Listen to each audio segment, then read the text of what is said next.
Most people spend their entire lives terrified of one thing: going broke. We are conditioned to believe that a dropping bank balance is the ultimate crisis. But this is a fundamental misunderstanding of risk. Being broke is merely a temporary liquidity issue. It is a freeze in cash flow. As long as your system is intact, you can recover. But having no options is a systemic paralysis. It means that no matter how much cash you have today, your steering wheel is locked, your brakes are cut, and you are hurtling down a single track you cannot escape.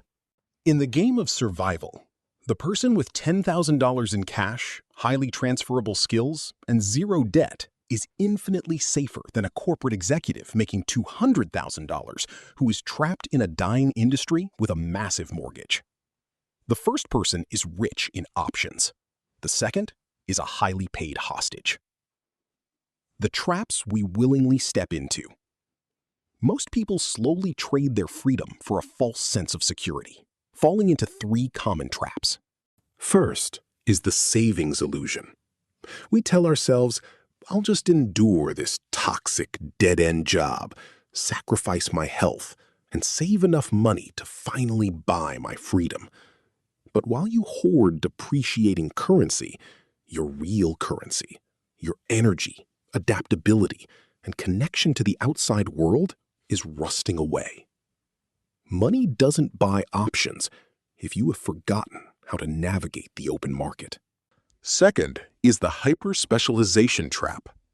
Evolution tells us that species highly optimized for only one specific environment go extinct first when that environment changes.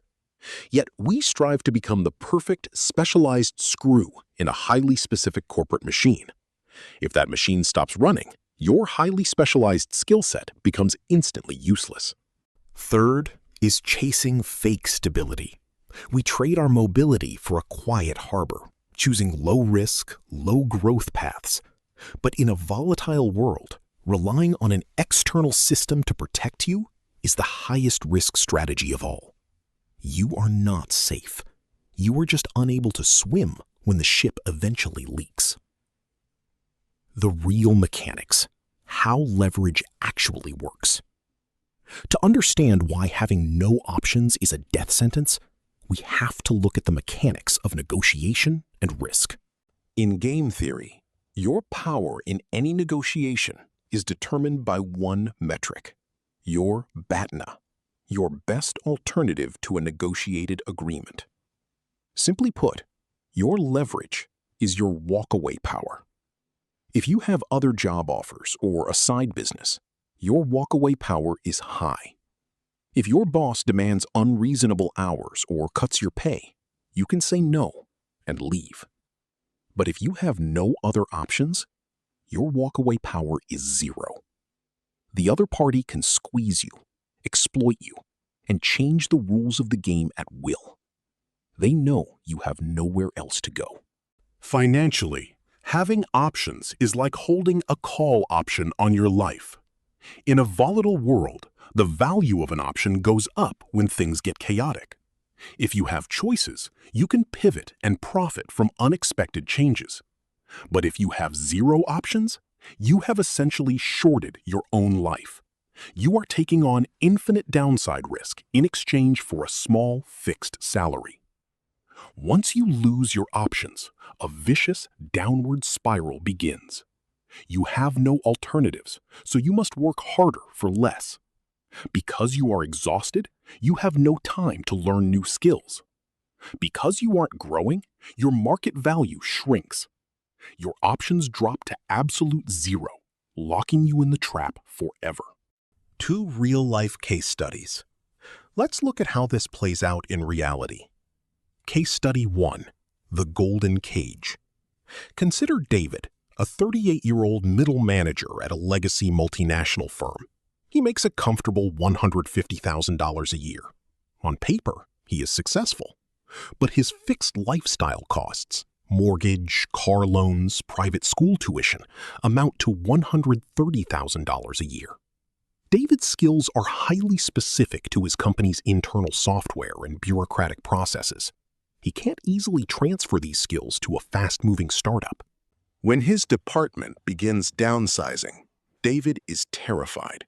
He cannot quit because he lives paycheck to paycheck. He cannot pivot because his skill set is obsolete. He is forced to accept longer hours, worse terms, and constant disrespect just to keep his head above water. David has money, but he is completely defenseless because he has zero options. Case study 2, the platform-locked business. Now look at Sarah, who invested her life savings of $100,000 to open a delivery-only restaurant. Initially, she made great money, but she relied 100% on a single third-party food delivery app for her customers. She never built an email list, never established a physical footprint, and never created a direct ordering system. 2 years in, the delivery platform changed its algorithm and raised its commission fees by 15%. Sarah's profit margins instantly vanished. Sarah wanted to fight back, but she couldn't. All her equipment, her kitchen lease, and her brand were tailored exclusively to that one app's delivery radius. She had no other way to reach hungry customers. Because she had no alternative channels, she was forced to absorb the loss until her cash ran out, eventually forcing her to close the business in debt. Conclusion: the ultimate law of survival. If you want to survive in a volatile, unpredictable world, stop measuring your safety solely by your current bank balance. True security is not about how much you have. It's about how easily you can move. Remember these 3 golden rules of survival. Being broke is a temporary financial delay. Losing your options is filing for bankruptcy on your entire future. It is infinitely better to be a highly mobile, adaptable player with a modest bank account than a wealthy hostage chained to a sinking ship. Never sell your exit strategy for a short-term payout. Your ability to walk away from the table is the most valuable asset you will ever own.